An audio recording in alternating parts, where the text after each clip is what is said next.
Hello. Hi, everyone. Welcome back to the podcast. If this is not your first time listening to it, but if it is your first time listening to it, welcome to the Art of Radiating Love. So, I am your host here, and we're gonna have a great time together, right? So, yeah, please stay for a bit, okay, or stay for the whole thing. It's up to you. So, as for today, okay, we're going to talk about a really interesting topic for today's podcast episode. All right. So, actually, first of all, I just really wanted to apologize. Because right now we're in episode 19, and this episode is actually a continuation to episode 15. I know, I think I skipped like 3 podcast episodes just to, and right now, then only I'm able to continue from episode 15. Well, the reason is because if you did listen to my podcast, okay, you will know that episodes 16, 17, 18, alright, they are all actually dedicated to my first ever solo trip. A very life-changing one. That's why I have decided to dedicate 3 podcast episodes for that. So episode 16 was actually probably my favorite podcast episode I have recorded today. So, so episode 16 is actually about lessons from my first ever solo travel experience. There were so many that even I myself became surprised throughout that trip. I know I will have lessons. I just did not expect them to be that many. So, when you're just on your own, you get a lot of time to be really cognizant about yourself and you get to reflect on yourself. So try spending a week all on your own, doing everything on your own, going to places alone, trying out new experiences alone. It's truly life-changing. Then episode 17 and 18 are actually about my itinerary. Like, it's like a full 2 episodes about my 5-day trip, right? And what I did, what I ate, who did I met, what did I learn. So yeah, it's pretty interesting. So please check that out if you haven't already. So as usual, before I talk about the podcast topic itself, I always like to start off with a life update. So life update is, I would say everything is pretty much usual, okay? But I have been doing the things that I have always been doing, and recently I have been daring to take up challenges lately. Um, just challenging myself, chasing my dreams, learning nonstop. Yeah, so actually I was supposed to record this podcast episode yesterday was a Wednesday, and I normally record on that day just cause. But for today, normally I record on a Wednesday evening, but right now it's actually the next day. It's actually a Thursday afternoon. So I have like 1 hour of nothing to do. Well, honestly, I wouldn't say there's nothing to do. It's more like there's an available 1 hour that I normally don't have for the past few weeks. So I decided to take that 1 hour, which is right now, this hour, to record the podcast app. Actually, I wanted to do it on Saturday, but I actually have much to do during the day and the afternoon, and I kind of want to resort my Saturday evenings to myself, right? So yeah, there were a lot of things that actually happened yesterday. So yesterday I actually celebrated my mom's birthday. So we actually went to try a cafe in town in the morning. It was quite good, quite good. Not bad, not a favorite, but I really like trying new places with my parents.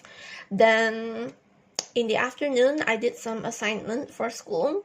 Just worked on my creative passions. Actually, I woke up at 5:30 yesterday. Well, honestly, I normally wake up at 7 a.m. But yesterday, I guess I kind of anticipated the long and exciting day. That's why I woke up at 5:30 on my own without the alarm.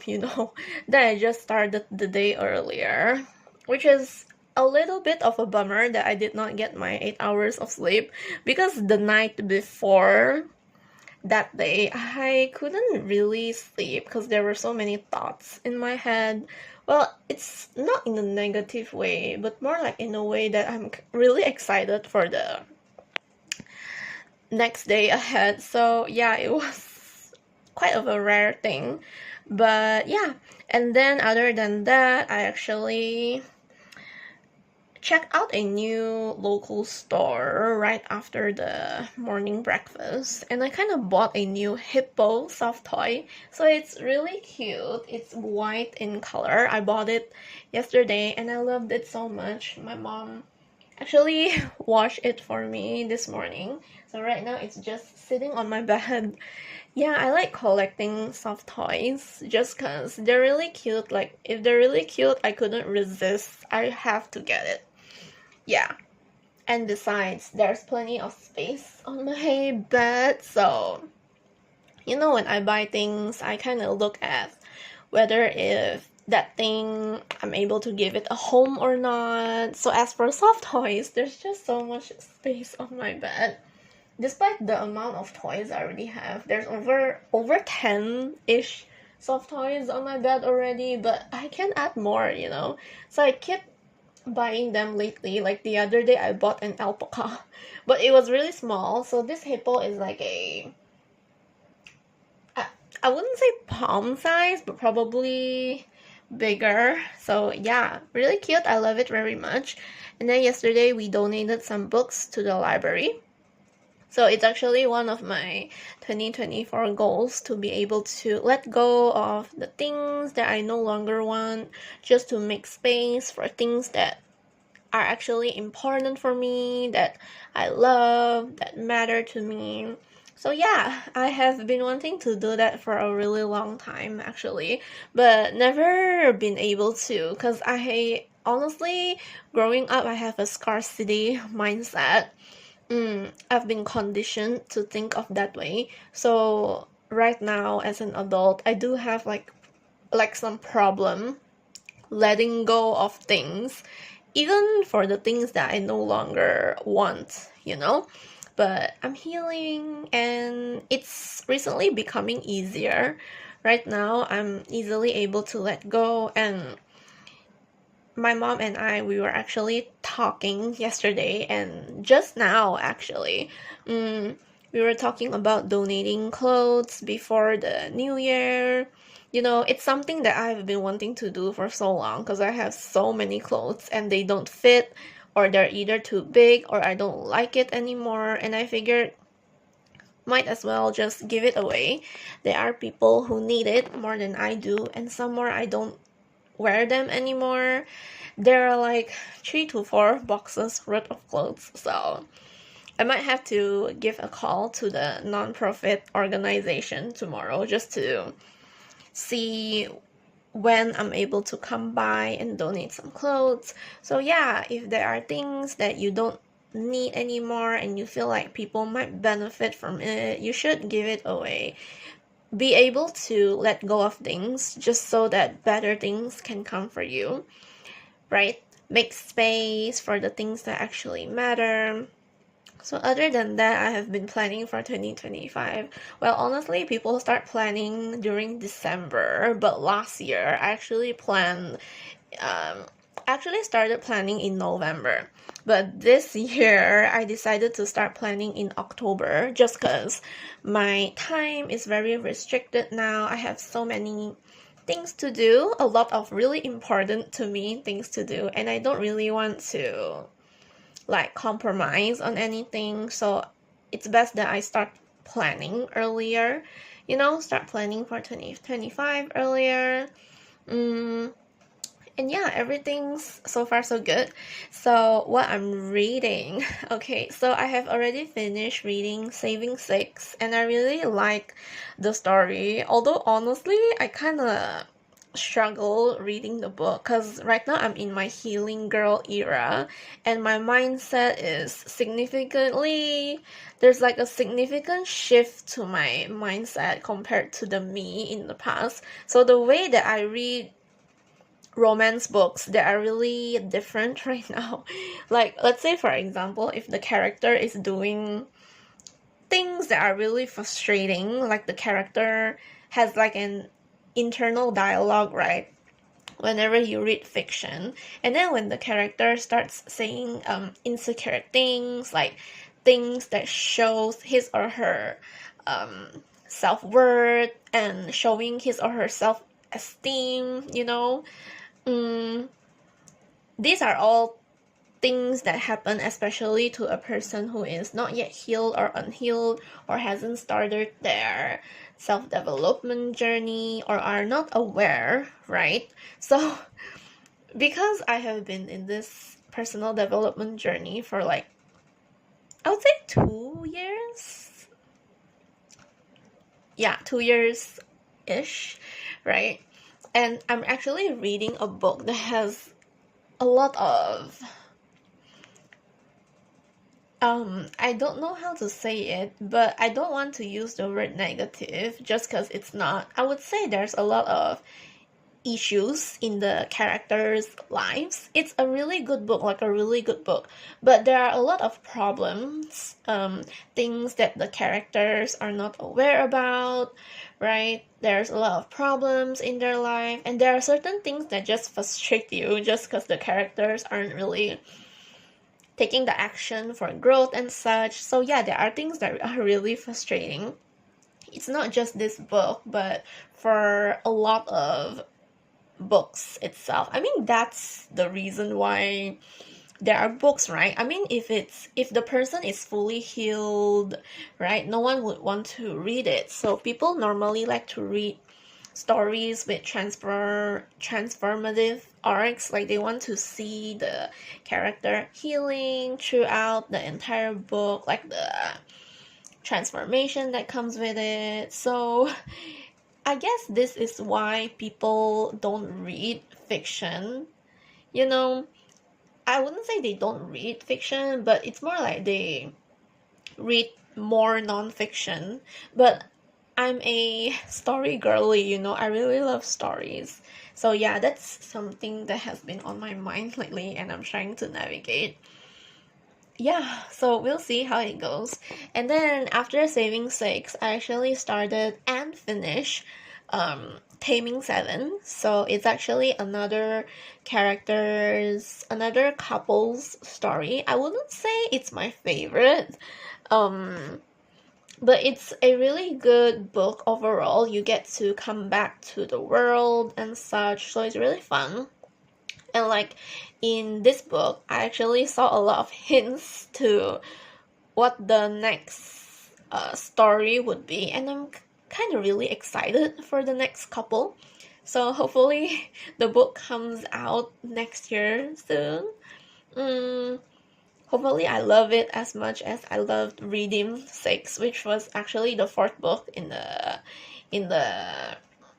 series, And then I have started reading the Blairsville Legacies 2 days ago, and so far I'm liking it.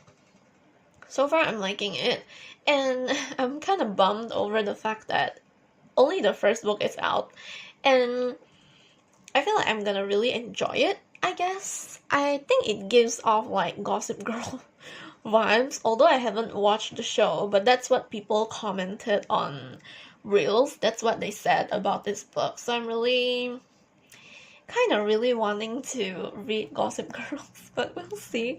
Hopefully I finish the book and see if I like it or not. But so far I'm loving it. Hopefully it's another 5-star read for me. And then things I'm loving, I'm just really loving making my Pinterest board for my vision board 2025. Now, I believe this is what all the girlies do. Like, before they actually make the vision board, they will collect all the photos that they want to add in their Pinterest board. So that's what I'm doing. I'm kind of liking the vibe that I'm going for next year. And then other than that, I'm really loving using Excel sheets for managing all my finances. Normally, I do it in like a list format because I'm really into lists. That's why I use like a notes app to record everything down. And the thing about that notes app is that it's kind of hard to navigate what you're looking for. And compared to Excel sheets, it's way better. Somewhere they do the sums for you and you don't have to actually manually calculate it. I believe a lot of people are already using it. I'm kind of late to the club, but yeah, I'm loving the change, and it's really easy when I'm doing my paycheck routine. So yeah, it's better than using the notes app. And then I'm loving using contact lenses. I just love it so much because it's really convenient. You don't, like, when you're wearing glasses, you can actually see the frames, and it's not really cute, I guess, not fun to have something on your face all the time. And I'm so thankful for my younger self for learning how to put on contact lenses. I don't think I've talked about this before, but the first time I tried putting on contact lenses, there was no one there to help me, and I was really scared because I was worried that I can put it in but couldn't take it out. But thankfully that's not what happened. It was the complete opposite, actually. So I tried putting, like, my first time I tried putting in the left contact lens. It took me 6 hours. 6 hours. I didn't even sleep that night. I think I slept at 3-ish. I was adamant that if I couldn't put in both lenses, I wouldn't go to sleep. So that was the goal. I believe that back then I already believed that if I practice a lot, eventually I will get it, and that's what I believed. So although it took 6 hours for the first one to get in, it did get in. I'm really proud of myself for that. Then the second one, oh my gosh, I still remember the feeling, like, wow, it's so clear. But when the left one went in, I could only see with my left eye clearly. And the right one took like 40 minutes to get in. So, like, 6 hours and 40 minutes later, both lenses were in. And I just enjoyed that 1 hour. That 1 hour of just styling myself, looking at the mirror, seeing how great I look. I use transparent ones, by the way. I know I'm totally going railing off topic here, but I need to talk about it. Alright, and then when I take it out, it was so easy to take out. I thought that I wouldn't be able to take it out. I was so worried because I had to go to sleep already at that time. But yeah, I'm so thankful that I would rather putting in be hard than taking out to be hard. Because imagine if you couldn't take it out, and there's no one there to help you. So yeah, that's what happened. And then what I'm grateful for, I'm really grateful for the pre-end of the year. It's October 10 already, and we still have like 80 days left. Yeah, the end of the year is fast approaching, and I'm kind of starting to reflect on everything that has happened this year. So I'm really grateful for everything. Maybe I can make like a podcast episode talking about what happened this year, how much growth I felt like I had and such. So yeah. yeah, let's just continue to the topic itself. I took 20 minutes. Yeah, it's 20 minutes now. I took 20 minutes just to update all about my life. I just like you know how people are really interested in talking about themselves? I feel like this is me right now. Yeah, so in episode 15, I actually talked about how to recognize victim mentality and the reasons behind it. Okay, so we talked about what is that, how to detect a person with one. So this is like a brief recap if you didn't listen to that or if you don't remember because it has been quite some time. So victim mentality is actually a defense mechanism to cope with problems because these people they don't actually know of a healthier way to cope. So they use what we call negative coping mechanisms such as this victim mentality. Now, of course, it's never their fault because it has a lot to do with past trauma, from the environment that you're conditioned in, family, friends, society, right? Chances are you have this mentality from them. Okay, so some victim mentality traits, like how to recognize people who have a victim mentality. They are always very aware of people's bad intentions. They will unconsciously seek validation from them. They'll always play the poor me card, like thinking like life happened to them and the world is out to get them when it's not. They always feel resentful, thinking like, what did I do to deserve this? And you know they will blame other people for their misfortune. And another thing is, people who have this kind of mentality, they don't know the life-changing concept of doing things within your control because they always blame things on external circumstances, right? And that's totally no way to live. Other than that, they will try to generate sympathy and help from others, right? And then the problem is they don't even take the advice that people gave to them.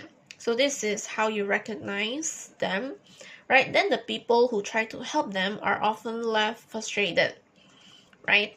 I personally can relate to this. And other than that, they will frequently complain about the things that happen to them, and especially very reluctant to take responsibility, right? And not only that, we talked about why do they do this. So if it's so bad, then why are they doing it? The thing is, they are actually aware and conscious that they are doing this. It's just that they don't want to take accountability, right? So when you take accountability, it means you're the driver's seat in your own life. So you take the responsibility, right? Other than that, they really want secondary gain. They want the attention, the access, all right, the sympathy, especially attention. People really love attention and they're gonna do a lot of things to get it, which is a really unhealthy way of getting it. And other than that, they will avoid taking risks, okay, because taking risks are scary, understandably so, and you will have to be vulnerable, which is scary for people with the victim mentality. So people don't like being outside of their comfort zone, but honestly, being out of your comfort zone is a good thing. That's how you achieve growth. So yeah, that is actually all for the recap. So we're gonna focus on today's podcast topic, which is ways to actually overcome this mentality. Now, the first thing is, the good thing about this is that you can actually take actionable steps to overcome this victim mentality. So first of all, you will have to be very aware, cognizant. You have to take action. You can't just say and not do something. Like goals itself, they're not enough. You have to actually plan. Like even planning itself is not enough if you don't take the action. So take action. If you do take action, it means you're taking the responsibility. So take responsibility. That's how you overcome this mentality. You have to control how you react to situations. You have to control who you spend your time with and where. Control and try to limit the amount of people who get access to all your resources, your time, energy, money, peace. Realize your potential and get in the driver's seat of your life. Other than that, you can practice self-care. Now this is golden. So this is what runs my life, how I run my life. Self-care, self-care, self-care to the max, to the hilt, One way to really be aware of your thoughts is that you can journal. I believe people always talk about this, but journaling really helps you organize your thoughts. It helps you understand yourself better. Journaling is everything. It changes my life. And sometimes when you journal, you did not even you don't anticipate the things you have written down. Like sometimes when you write something, you would be surprised at yourself for writing this thing. The ideas just come out, like when you're writing about something and then something else comes up, and then you will have to think about it, and then you will write your thoughts again. And then as you write, you will come to realize that, oh, you have written something from your subconscious, right? So that's why journaling is very important. It truly, truly helps to dig deep, and write down the things that you did not think that you're actually thinking about until you've written it down. So other than that, you have to learn to say no. Don't be a people pleaser. Protect your peace so that you have no reason for anything negative to infiltrate yourself, and as a result causes you the victim mentality. So I was actually talking about this to my parents yesterday.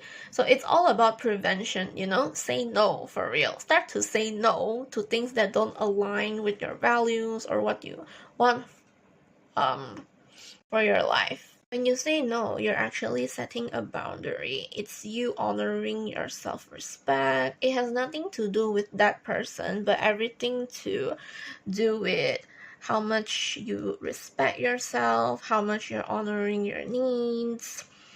Not only that, right? To overcome this victim mentality, you have to learn. Now, the thing is, people stop learning. A lot of people, I would say the majority, they stop learning the moment they finish school. So learn, seek knowledge, work through this victim mentality. The way to do it is you can read, dabble in books like The Power of Now, listen to podcasts, watch YouTube videos, go to Pinterest and search up victim mentality pins, and there are plenty of tips, or you can go to short form video content apps like TikTok, or go to Instagram Reels if you prefer short form content. Read articles if you prefer something extensive but not too extensive like a book. Maybe you can ask ChatGPT, right? There are many ways to learn. Maybe talk to people who you feel like are very familiar with the topic. Always learn, seek knowledge. Other than that, detach from situations. Now, personally, detaching is not something that comes naturally to me. I'm still learning how to really truly detach from people and situations that involves maintaining. So the thing about detaching is that it involves maintaining emotional distance to reduce stress and anxiety. It allows you to observe events without becoming overly invested in the outcomes, right? So this practice fosters resilience, helping you to respond calmly to challenges while preserving your mental well-being and clarity of thought in turbulent times. So forgive others, forgive others. This is another thing to help you with your victim mentality.